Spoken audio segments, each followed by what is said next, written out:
So this brings me to the presentation part of our webinar today, and I'm going to introduce our speakers. So we have the pleasure today of hosting Chris Eierman and John Evans. Chris is the Senior Director of Program Management for DENALI.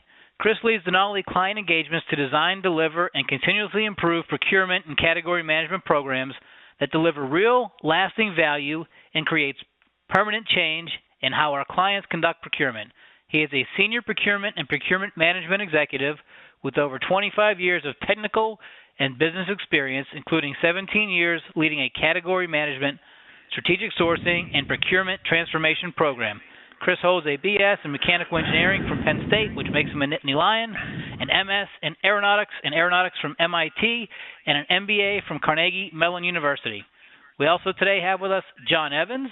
He is the founder and managing partner of DENALI Group and has been consulting in the supply chain space for more than 20 years, including senior positions with Boeing, A.T. Kearney, before starting DENALI Group in 1996. John has consulted with dozens of global 500 companies in the U.S., Europe, and Asia Pacific. He focuses exclusively on strategic supply chain management and procurement and has led engagements relating to procurement transformation, procurement benchmarking and assessments, strategic sourcing, procurement strategy, and logistics optimization. John has a bachelor's degree in industrial engineering from Georgia Tech, which makes him a yellow jacket, and an MBA from Pepperdine University. So without further ado, I'm going to turn it over to our presenters. John and Chris, take it away. All right, thanks, John, and welcome everyone. We're excited we've got hot off the press our indirect benchmarking study results. So we just wrapped up last week, so we're happy to share that with you today. And as John mentioned, if you have any questions during the webinar, feel free to type those in and we'll try to answer those. I'm going to be going over the first part of the presentation and then turn it over to Chris. For those of you who are following on a PDF on page 8, just a quick overview on who DENALI Group is in case you're not familiar with our company. We've, as John mentioned, I think we've been around for 20 years. This is our 20th year anniversary. We're a procurement services firm. We have 6 business lines. We have DENALI Advisory, which provides consulting in the procurement and supply chain space. We have DENALI Talent that provides on-demand resources and staffing for procurement operations. We have DENALI Recruiting that does search for supply chain and procurement professionals. DENALI Sourcing Services, which is a managed services offering in the sourcing, category management, and procurement space. DENALI Academy that offers training, both online as well as custom workshops at your place as well as at our facilities. And then we have DENALI Intelligence, which is a subscription-based and custom market intelligence offering. So we've got a wide range of services there. But just moving on to the study on page 9, as I mentioned, we just wrapped this up last week, and if there are any of you in the audience today that participated in this, you'll actually be getting your custom version that has your actual benchmarks in it early next week. This presentation provides a higher level overview. For those of you that participated, there's a few more details that you get by participating. And I think Chris will mention this later in the presentation that if people still want to participate, we will offer it and probably update the results. Once we get, usually when we do those, we have people that want to participate later. So we usually try to wait until we get maybe 5 or 10 additional entrants before we go and recalculate all the benchmarks. But if you are interested in getting a custom report, just let us know and we'll do that. Put your name on the list. But in terms of this study, it was a great study. I don't know if you've been to any of our, or participated in any of our other webinars where we've covered some of our other benchmarking studies, but historically, the last couple that we've done have been industry specific around just best practices in procurement and benchmarks in procurement in general. So this one was one of the first cross-industry benchmarking studies that we've done in a while, and the topic was indirect procurement. So we looked to find best practices and benchmarks as it relates to how companies manage their indirect spend. We had 31 participants across 9 industries, huge, and I'll talk a little bit in just a minute about the participants and the sizes, but we had a great participation on this one. We had a wide range of companies from some of the largest in the world to more mid-sized companies, which was nice to have a blend, a wide range of industries. We had over 50 benchmarks and practice points that we evaluated. And you'll see the way that we've organized this, there are three primary themes that we organized all the benchmarks and best practices in. The first was around value creation, which is really more about how are procurement companies creating value in the area of indirect spend. How are they either saving money or creating other types of value for the company? The second area was operational excellence. And this gets more into how are companies managing indirect spend in the most efficient way as possible. It looks at some of the more internal cost benchmarks, like how much does it cost you to run an indirect spend operation, procurement operation, and what are companies doing to be more efficient? And then the third was strategies for growth. And here we look for trends. What are companies doing and plan to do over the next 2 to 5 years in the area of indirect procurement? So with that, let me get into some of the study itself. So I'm going to talk a little bit about the participants that participated, the indirect spend space, and then I'll go through some of the creating value benchmarks. Then I'm going to turn it over to Chris Eierman, and he's going to cover the operational excellence benchmarks and future trends. So about the participants, as I mentioned, we had 31 participants across 9 industries, wide range of industries, which I think always makes these studies more interesting because, I find, I know some people tend to like to look within their industry as thinking practices are only relevant when they look within their industry. But from my experience, some of the most innovative practices you're going to find are going to be outside of your industry. You probably already know what's happening in your industry. So, maybe you can make some small improvements by looking at other companies within your industry. But the companies that I find that get the most innovation and do the most leapfrogging in terms of performance tend to look outside of their industry. So I think that's the exciting thing about these cross-industry studies. So we had everything from banking and finance to insurance to healthcare to aerospace, general manufacturing, energy, technology, professional services, wide range of industries. We had companies with as little as 120 million in revenue up to 75 billion in revenue. Again, some of the largest companies in the world. We had indirect spend from 61 million to 20 billion. We had companies with 1,000 employees up to 73,000. So wide range of companies and industries, which I think makes the study that much more rich. In terms of the indirect management space, what do we really mean by indirect spend? Indirect spend is really spend on materials and services that don't go into a company's finished product. So if you look at the top of page 12, it's things like the categories that we actually use. The standard categories were professional services, marketing, advertising, facility services, capital goods, IT, hardware and services. Those are the top 5 in terms of spend. But it also included utilities and travel and office supplies and HR, fleet, MRO. So, and depending on the industry that you're in, some companies obviously didn't have spend in all of these areas, but these were the categories that across the 31 participants that we touched on. And what we're finding is that historically, which is not uncommon or unexpected, most companies have focused on direct spend. That's typically their biggest spend area, and the most strategic spend is more in the direct, things that go into their manufactured products or services. But a lot of companies haven't really focused on indirect spend, and a lot of companies' indirect spend has been managed by stakeholders. Procurement historically, 20 years ago, hardly got involved in indirect spend. Now we're finding it more and more common that companies are having dedicated teams that focus specifically on indirect spend. It's increasingly becoming more centralized. Actually, most companies have indirect spend as being centralized and managed by procurement, or at least central-led. And, it's just something that's getting a lot of focus. So I think the study was very timely. We're finding that trend-wise, the spend is increasing in the area of indirect spend. One of the reasons is that companies are outsourcing more. So services is a big part of indirect spend, professional services. So as companies outsource more IT activities or facilities activities or even some of the other services, whether it be procurement or accounting, obviously their indirect spend tends to go up as well. So that's definitely a steadily increasing percentage of total spend, the indirect space. And as I mentioned, more companies are focusing on indirect spend, I think because of this spend trend. And also I think a lot of companies feel that they've addressed direct spend as much as they can, or at least they're only getting incremental improvements in direct spend, so now they're turning their attention to indirect. And then another big trend is procurement technology. We're finding the advanced use of technology is allowing companies to better control indirect spend. So that's also, I think, providing some of the impetus behind having more focus on indirect spend because they've got better tools to be able to do that.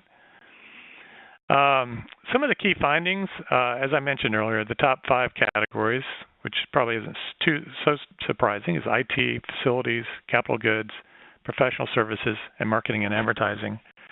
Our average participant spent about $2.6 billion a year on indirect spend, with about 85% of that being actively managed. So that's a big increase, I think, if you looked at 5 years ago, and I don't have a benchmark from 5 years ago, but just having been consulting in this space for a long time, that's a pretty high number, and it's higher than we expected. I think that's much higher than it would have been 5 years ago. So companies are definitely much more actively managing indirect spend. Another key benchmark is, what does it really cost you to manage indirect spend? So the benchmark from this study was 0.9 cents, so less than a penny per dollar spent is what it cost a company in terms of the cost of their procurement organization and infrastructure to manage indirect spend.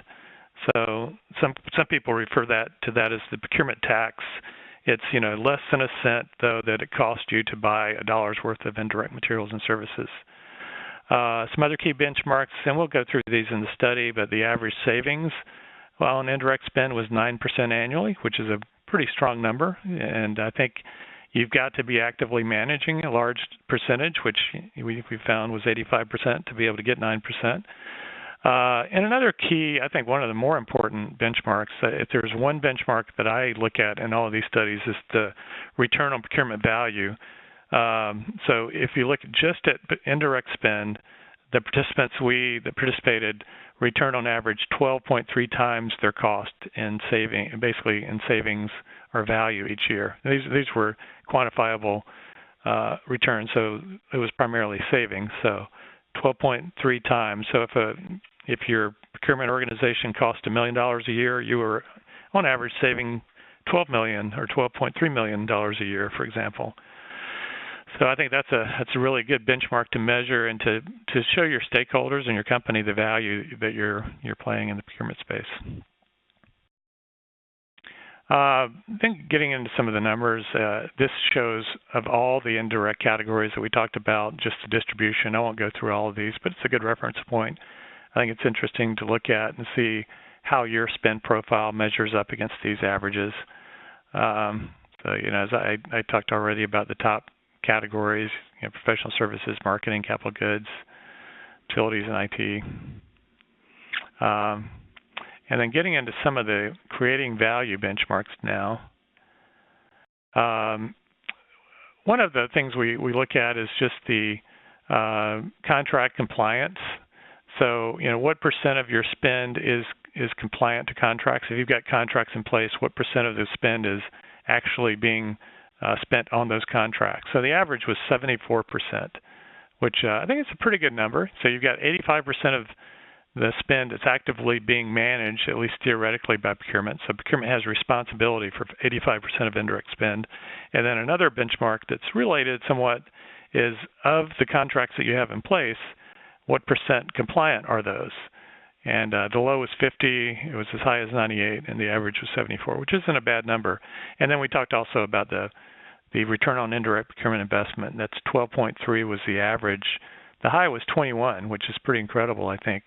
If you can, having this benchmark, I think, and measuring it frequently and using this to show your value, I think helps procurement organizations also get investment. So if you need a new investment in technology, or if you need to hire new people, or invest in higher skilled resources, or invest in training, or things like that, to be able to show that basically for every dollar you're investing in procurement, you're saving 12 times that. It makes it a lot easier, I think, if a procurement organization can demonstrate this to corporate. So it's a very important metric to be measuring. Hey, John, before you move on, I've got our first question that came in. Sure. All right, so this one goes back to the key findings slide. The question came in, how are savings calculated and defined from the key findings slide? For example, was it purely focused on savings due to cost reductions, or did it include more broad considerations like cost avoidance, risk management, contract compliance? That's a great question, and we actually have a slide that shows that coming up. I think it's in 2 or 3 slides. But we did include all types of savings, including cost avoidance, FTE savings, for example, although that was a very small part of it. Like you did some efficiency improvement programs that procurement initiated. So it did include all types, both soft and hard, and we do have a slide where we break out of the 9%, what percent was hard versus soft versus cost avoidance. So I'll show you that in just a minute. But the 12 does include 12.3 returns, includes all types of savings. Okay, thank you. Thank you very much, John. Okay, sure. So moving on to the next slide, actually it was the very next, that was a great lead-in. So of the 9%, we've got a slide here on page 17 that shows of that, what percent savings was hard savings from spend reduction, what percent was cost avoidance, what percent was hard FTE. For example, oftentimes you come up with procurement process improvements that save your stakeholders labor in terms of how they manage things, whether it's implementing a new procurement technology or implementing a new solution as it relates to a category. So we broke it out between hard FTE savings as well as soft FTE savings. So total hard savings of the 9% was basically 5%. If you look at it from a pure spend reduction standpoint, it's about 4%. So that was good insight to have as well. Obviously, you want as much of these savings to be hard as possible. Yeah, John, I think certainly hard savings rule, right, for most procurement organizations. But I think it's equally important to make sure that the sight isn't lost on the cost avoidance of the softer savings. Depending on your savings rules, as long as you have fair savings rules and are calculating them properly, those are dollars that were going out the door. So very important to make sure you don't quit the battle on your soft savings. Yeah, absolutely. Hey, John, I've got one more question in queue before we move on, if that's okay with you. Sure, absolutely. Perfect. Well, the next question, it asks, do you measure compliance by general periodic supplier contract audits? Well, for the purpose of this benchmarking study, and that's always a challenge when you're doing a wide range benchmarking study, we try to define what we mean by contract compliance as basically being, the percent of spend that should have been under contract that actually was, where you have a contract in place, if you're measuring that. And we had, other participants, not every participant was able to measure every single benchmark.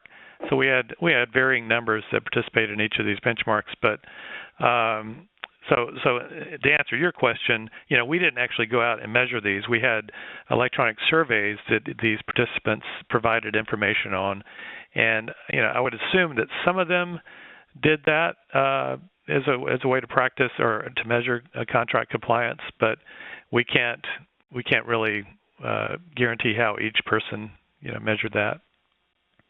So I'm sure it was varying levels. Sure. We've got a very engaged group today. I do have another question. Somebody had asked, absolutely. Can you further define what you mean by contract compliance? Okay. So our definition at a purist level was, say, if you have a contract in place for a category, multiple contracts. Say you've got 3 contracts for staff augmentation is your category. Then if you're able to measure all your spend in that category, and if your rule is that we expect, or in an ideal situation, we would want all of our spend to be in one of these 3 source contracts, and you can measure. Usually, you can measure maverick spend, right? So if you've got a good spend management tool in place, so the metric is really, if you've got existing contracts in place for a category, what percentage of the spend is actually going through those established contracts? So 74% means that we've got contracts in place for our spend, and 74% of our spend is going through those contracts that we have in place. And so we basically have 26% of the spend that's not going through an established contract, and it should be. And, sometimes there are legitimate reasons. You could have users that are in remote areas that need, or there could be a special situation, say a special staffing need that can't be filled with the existing contract, theoretically. So there could be valid reasons. You would never, and no one ever gets 100% contract compliance. So, but you want that to be as high as possible. From our experience, it's realistic to target 80 to 85% of your spend that should be contract compliance if you've got established contracts in place. But you're always going to have some maverick spend, and that also varies a lot by category. Where you've got things that are easily purchased online or off the shelf, like MRO is a category that we typically see a lot of maverick spend. That people may be out, and depending on the nature of your company, if you're a utility and you've got crews out, and they may need to run down to if they've got an outage and they need to run out and get MRO supplies somewhere that's not on contract, that's, for example, MRO tends to get much more maverick spend. If it's a staffing is one area where normally you need to have you've got to have insurance in place to use a contractor. You've got to have certain things in place. It's not something that someone's just going to run down the street and buy, temp staffing, for example. I mean, at least they shouldn't be. I'm sure it happens some. So some categories tend to have much higher maverick spend than others, but that's how we define it. Thank you, John. Do you want to take another question, or do we want to move on? I do have, sure, I have two absolutely. questions are great. Okay. Sure. Okay. The next Chris, question if you I have want to came in. Chime in on some of these too. Feel free. Absolutely.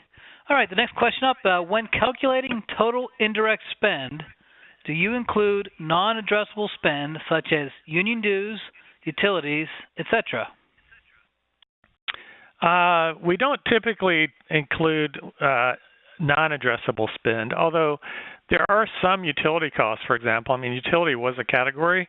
There are things that you can do with utilities, especially with some of the non-regulated utilities. So there are certain parts of power that you can, depending on whether you're a manufacturing plant or not, for example, there are other options for utilities. So we do include utilities. We wouldn't typically include union dues, though. So it's typically all non-labor, non-tax. We don't include any taxes. Typically not, union dues wouldn't be, but utilities would be. And utilities can be very difficult, if not impossible, to source. So sometimes they're not a strong focus area, but we do have clients that have reduced their utility costs through different things, even through value engineering things, right? About if you're a manufacturing plant, whether it's generating your own power in some cases, or there are other ways to get utilities, and sometimes there are competitive ways to get utilities, other alternatives, something that usually is on the table in terms of a indirect spend area. Yeah, Joan, I agree. I think I like the focus on looking at addressable spend, but as long as you're having a candid view on what addressable means. So certainly the examples you provided, but also you say compensation related expenses for HR might be unaddressable. But I think more times than not, we find organizations aren't as aggressive in considering what the options are to include as addressable spend. Yep. Okay. Well, I do have one more question in queue. Let me ask you this one, Chris and John. The audience asked, can you also define how you ask participants to capture and report on savings? Savings projected over the life of the contract but captured all up front, or recognizing savings over the life of the contract? Well, typically we recommend measuring just actual savings. So, and we always present it in an annualized way. So in a given year, how much are you saving? And so usually, if you've just, say, sourced a new contract and you have some savings, say you just got hard price savings and, it was 5%, it was going to equal $5 million. When you're making your presentation to management saying, hey, we recommend changing suppliers or consolidating suppliers and going with this new contract, and maybe you've standardized some things, and we expect to save $5 million, that's a forecasted savings, so it's not really savings yet. But then you would actually track how much savings did you actually get. And obviously contract compliance plays a big part of that. If you got a great contract but no one used it 12 months later, or only 50% of the spend went through this contract, then you only got 50% of that savings. So we typically, when we're asking for savings, it's usually looking back at what did we save last year. in terms of, achieved, pure savings that could be taken out of the budgets. And you want to look forward as well when you put a new contract in place, because that could relate to, depending on how your organization handles savings. So if you get a new contract in place, then your department may actually, or the stakeholder groups may reduce their budgets by that amount, in that they're predicting that they're going to spend 5% less, and that's fine, but you don't really realize it until, at the end of the year, right, or at the end of the period that you're tracking. All right, John, thank you very much. I appreciate that. Sure. Great answers, very interactive audience today. At this time, I don't have any more questions in queue, so if you want to take it from there, we're ready to go. All right. Yeah, it's good. Thanks for the questions. It always makes these a lot more interesting, so keep them coming. At page 18, we just show, and this is really interesting. I think this will help you as you look at your categories and what you're saving. This shows what companies are getting by category in terms of the average and the max savings. So IT, was a big one in terms of average being 14%. Marketing and advertising was second. We've got these ranked in order of average. So, the top 5 were IT, marketing, facilities, professional services, and fleet. But, there's a lot of even 5% at the bottom for utilities was, I thought, higher than I would have expected. So, there's a lot of opportunity out there in the indirect space. And then now we're kind of getting to the end of my section. I want to do a quick poll. So pick the top 2 initiatives that created the most value from your company in the area of indirect spend. I want to just see which of these types of some of these initiatives or areas or companies getting the most value from. We're going to give you how much time, John, for? We've got 45 seconds, so the poll is open. If you could select your top 2 choices. I said we've got about 45 seconds. But if you had to guess, John, or Chris, what do you think will be our top 2 responses? I would say I would pick probably category management, and either demand management or value engineering would be my pick. But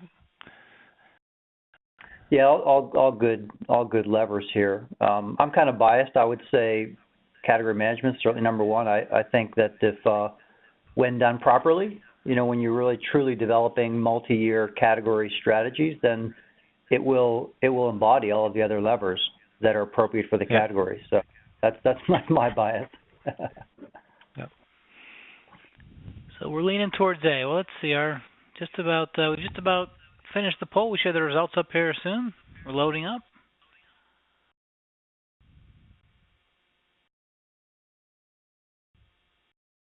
Of course, it always takes an extra second. Oh, here we go. There's the results.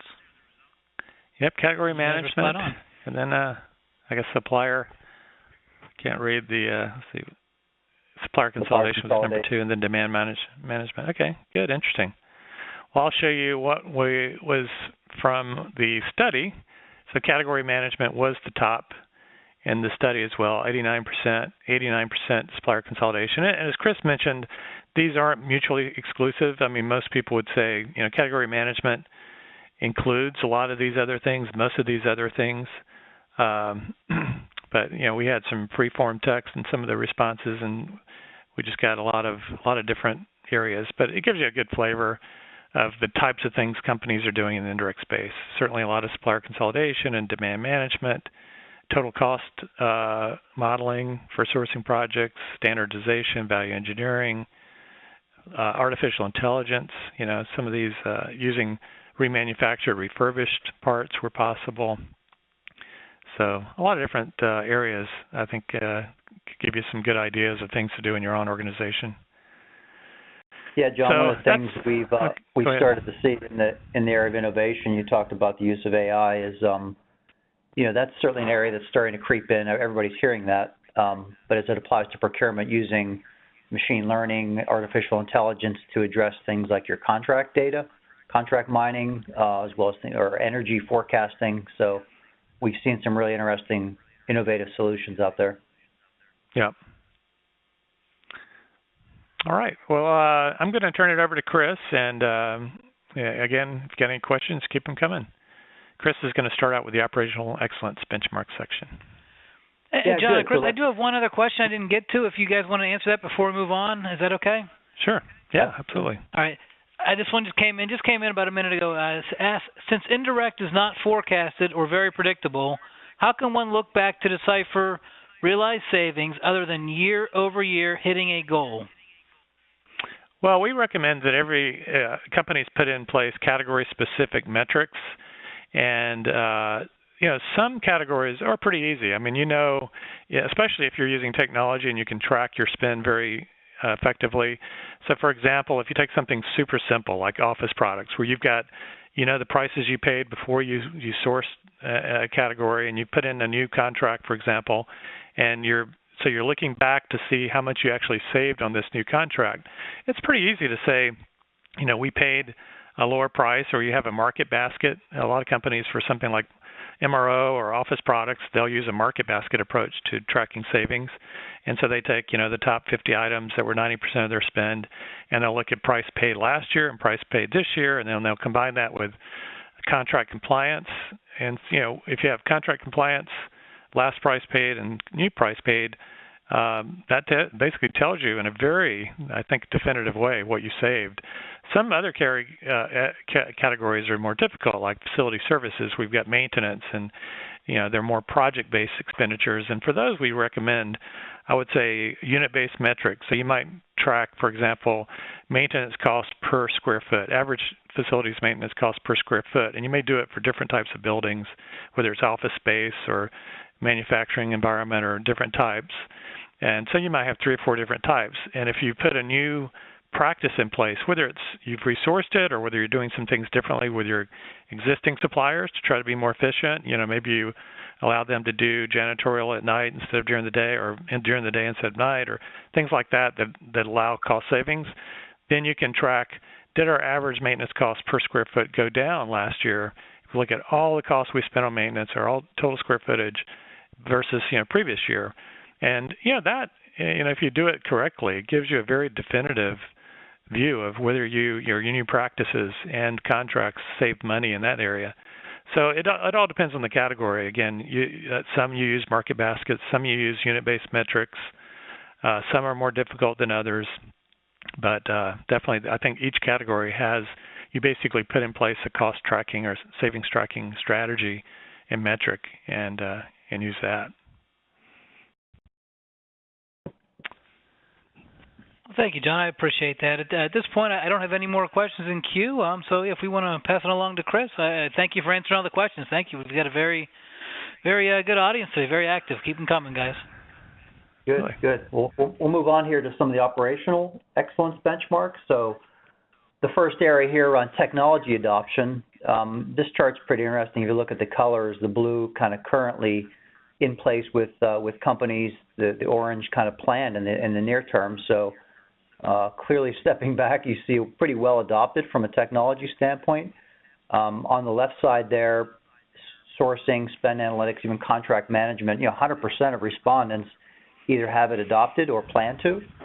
So that's very common. Certainly the next tier that we typically see beyond that is in kind of the next phase, the rec to PO portion, including including the catalog and requisitioning.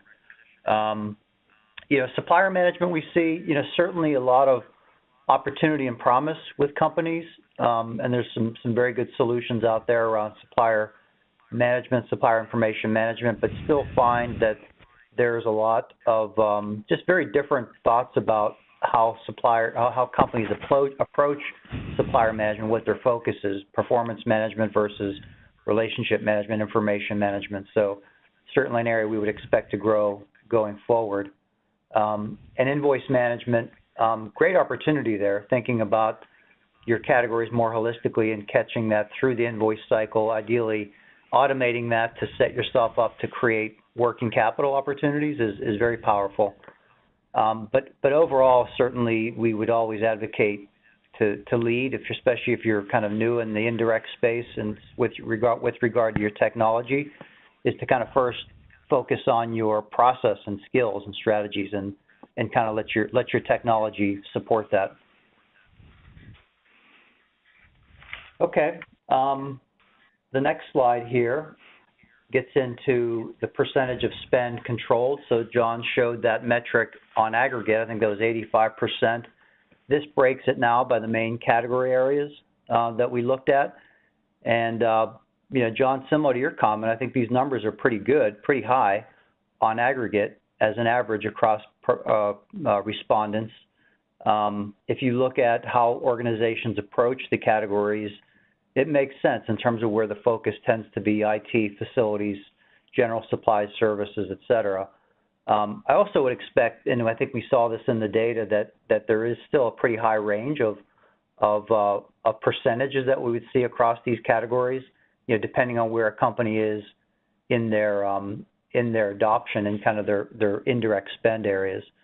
Another metric that I think is really good to measure in tandem with not just your percentage of spend managed, but also look at the percentage, your savings as a percentage of spend for each of these categories. That's a good tandem to look at to get an idea not just of the reach, but also of kind of the effectiveness that you're seeing by category.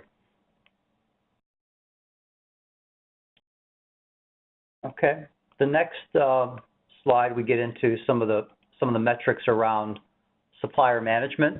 So on the left, active suppliers per $1 million of indirect spend, and then on the right, total number of suppliers with 80% of indirect spend. Quite a range on some of these. I look at on the left there, one supplier per $1 million of spend, so per billion, 1,000 suppliers is pretty good. On the right there, I look at the low end of 2 suppliers that make up 80% of indirect spend. That's quite alarming for me, and would in the case might be reason for concern. There's as John mentioned, good idea to really cast these metrics down to the category level. So looking at these metrics in addition to total suppliers, total active suppliers, per spend, and break that down, to the category level, in addition to making sure that you're looking at how each of your suppliers within the category is performing against your key business requirements. So certainly a focus on looking at your key supply-based metrics in terms of mass, but making sure that stays close with, what are you trying to accomplish in this category, what's your category strategy, and what's appropriate in terms of these metrics in terms of your objective, and not just the aggregate. Okay. The next slide here shifts to number of resources, and this is broken by the different functions within procurement. You can see category management, sourcing, contracting, et cetera, with an average of, in terms of spend managed per aggregate resource of 70 million. Another way that we've looked at this is, especially as procurement organizations are further delineating the roles within procurement, we typically see, if you kind of segregate the more strategic roles, and that might be category management, might be more your strategic sourcing type of roles or the strategic elements of those, typically between $75 and $100 million per full-time resource for the strategic resources. And then if you aggregate, the tactical together with the more strategic resources, we see that in the range of the $30 to $70 million per resource that we see here. I think what we find is that, I think there's still a wide disparity between between the activities that these different roles perform within procurement organizations. So you may find an organization that has a team of category managers that are still deeply involved in a lot of contracting activity, chasing orders for suppliers, responding to payment issues, for example. So that's certainly something that we see here.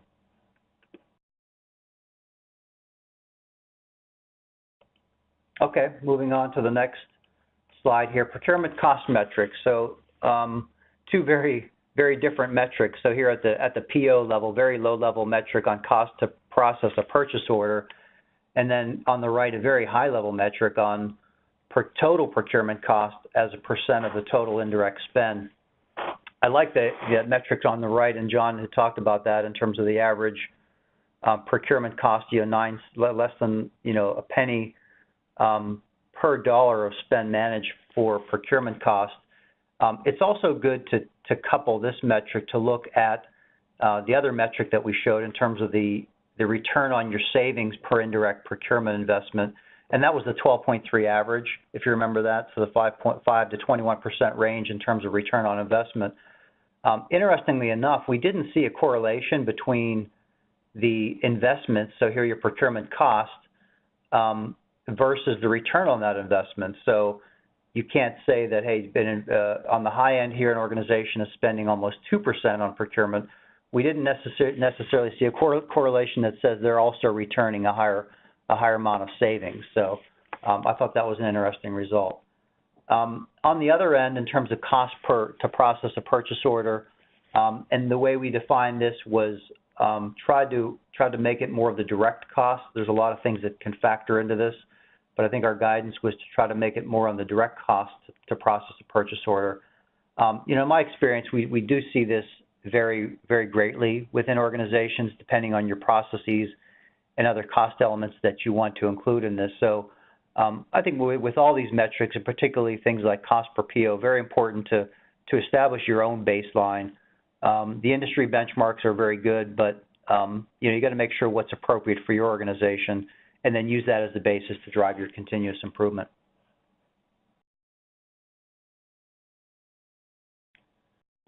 Okay, the next slide here. In the study, we found regarding outsourcing trends that we really uncovered kind of a misconception between the definitions of what a managed services versus a true outsourcing. So when we think of BPO or outsourcing is typically your kind of lift and shift arrangement where an organization is taking a complete process or capability or function and outsourcing that to a third party. When we talk about managed services, it's not that lift and shift. It's not it's not consulting services or even kind of staff aug. It's really more of kind of adding to your organization with what we would think of as capable support. So bringing in that expertise, bringing in that capacity to assist your team to really drive to more volume. So whether it's getting to more reach, to more spend, to centralize some activities, it could be some of the execution or operational activities to free up your category manager team, but to really work in tandem to try to get to more reach of spend and to provide that flexibility for the team to be able to adjust as the organization evolves. So in this case, the ownership, you think of it from an ownership standpoint, it's not an outsourcing relationship. You would think that ownership or that accountability is really pushed on the BPO provider. In this case, really the ownership of the function would remain with the client, and the managed service would focus more on kind of selective tasks and focusing on key results that are important, for the team.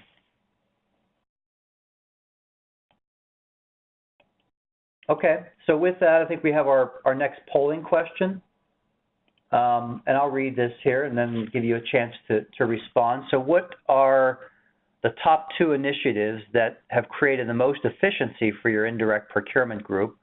So if you want to select the top two initiatives across this group: training, centralization of the procurement function, use of new technology, integration of existing technologies, outsourcing, or leveraging external expertise. So again, maybe take your 45 seconds to work through that question.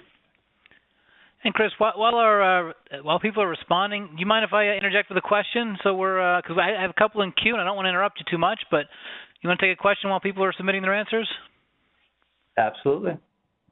All right. Can you dive just a little deeper on the active suppliers per million? Can you explain a little further what exactly that you mean by active suppliers per million?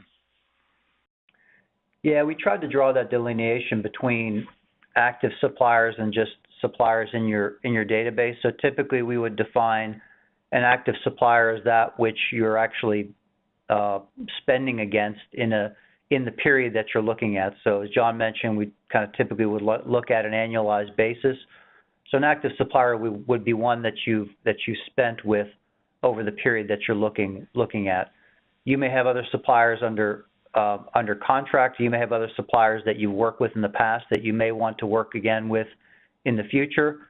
But in this case, we're looking at those that are most directly tied to the spend that we're assessing.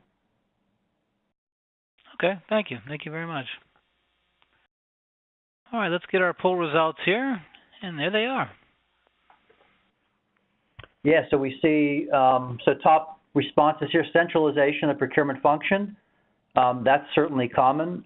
Clearly within Indirect is the case. Organizations trying to get that reach, trying to then bring that to more of a centralized management. We clearly see that. Use of technology, we talked about that in terms of technology continuing to be a major driver. And then I think the other ones certainly fell off in terms of responses there. John, I don't know if you have anything to add to that.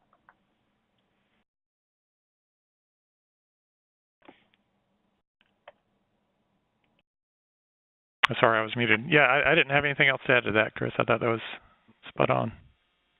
Okay.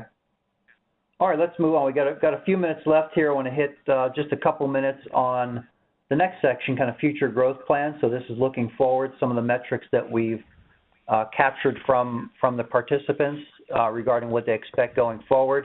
So there's a lot of data on this slide, and just kind of one key takeaway that I see from this. See, on the left, you see the respondents' expectations on what do they expect in terms of changes to the size of their indirect resources. And then on the right, what do they expect in terms of changes to the level of indirect spend? If you look at the 26% anticipate that they may increase the size of their indirect team, but a much higher percentage expect a significant increase in their indirect spend, kind of an indication that procurement departments continue to be expected to do more with less, right? And I think we certainly see that across organizations. The next slide here looks at, we ask companies to say, what are the top initiatives that you have for focus in the next couple of years? We talked about technology as an enabler. I think in that chart we've already seen the breakdown of specifically where organizations intend to focus. But personally, I'm very happy to see category management as a top focus. We've talked about this one already, but done properly, category management really becomes a fundamental change to the way the organization executes all of their procurement, indirect and indirect. One that would be more strategy driven, looking holistically across your category, deeper and closer collaboration with your stakeholders, so that kind of reaches over to the objective under the team as well, but digging in closer with your stakeholders to develop long-term, so multi-year strategies that will drive your category. So really a great way to kind of turn the tide on going from more reactive to something that's more proactive with stakeholders. But it can be a challenge, no question, particularly in many indirect categories that tend to be fragmented. You think about facilities. If you're a manufacturing organization, you may be very fragmented across, at the plant level. That's not an easy task to get those stakeholders and that spend aggregated to really truly look at it at a category level. But certainly the value is there.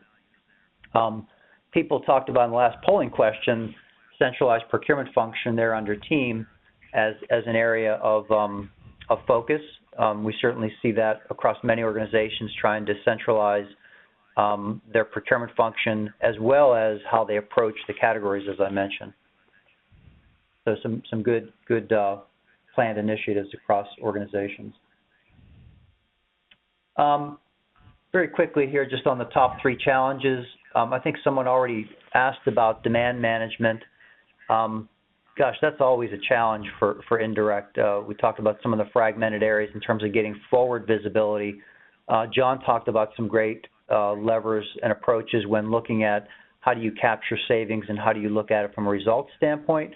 But looking at a forecasting and a demand management side, does continue to be a challenge in terms of, hey, what's the pipeline coming down from the indirect spend? One aspect that may indicate is that, tying back to the category management approach, is that organizations need to need to continue to work and get closer to the stakeholders as their avenue to getting to some of that visibility.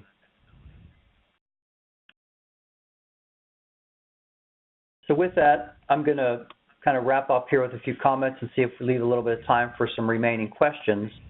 You know, I think as John pointed out from the beginning, we do see an increased focus and importance on indirect spend. It's not new. Many of you on the call, if not all of you, may be involved with indirect spend and are doing quite a bit today. No question, though, opportunity exists at all organizations from our experience, regardless of where you are in the indirect journey. More progressive organizations may be very deeply evolved in terms of their indirect strategies, may have very close partnerships even with the likes of human resources, marketing, legal stakeholders, which on other organizations there may not be very close relationships and maybe spend areas that aren't reached just yet. But nonetheless, you know, certainly great opportunity for everyone. Innovation, we talk about category management, certainly isn't new, but is certainly an approach that can help to drive a more holistic view across the category and across the organization, and then to bring in help to drive more innovation with your suppliers. We talked about some of the innovative technologies that we've seen leveraging artificial intelligence and machine learning. And I would certainly encourage you to specifically look in those areas. I think that's the technology that's going to have an accelerating impact on procurement in the coming years. And, you know, in the end, if you look at the return, you know, John presented the return, the average return that we've seen, 12x on the cost. And that doesn't even include the value outside of savings. You know, savings to a large extent is still king in procurement, but you know, more and more, especially as you're focusing more on long-term planning and category management, you know, the other value drivers become important. And regardless of where you are in your journey, the value to what you can drive out of indirect procurement is unmistakable. So with that, I'll pass over to you, John, to maybe wrap us up. Well, thank you. Yeah, I certainly appreciate it. And we had an extremely interactive group today. Your questions, I do realize we didn't get to all of your questions, but on our next slide, you can see we've got John Evans' contact information, and he was one of our presenters today. Chris, anything you send to John, we can pass along to Chris. Alpar was part of the study. That's why his information is up on there. So there are about 4 or 5 questions in queue that I apologize we did not have time to get to. But we are pushing the slides out to you. I see them coming across on my screen as we speak. So please reach out to John directly, and if he will either answer your question or get it to Chris. Extremely interactive group today. John and Chris, that was a great presentation. I generally judge these by how many questions we got, and we didn't get to all of them. So you guys did a great job. Thank you once again, and I look forward to seeing both of you guys next week. And this does conclude our webinar for today. We hope to see each and every one of you in Carlsbad next week, but if not, we will be in Amelia Island in March of 2017. So make your plans now. And Chris and John, thanks again for a great webinar today. We do appreciate it, and reach out to them for all of your sourcing needs. So thank you very much, and this does conclude today's webinar. Thanks, John and Chris. Thank you. Thank you.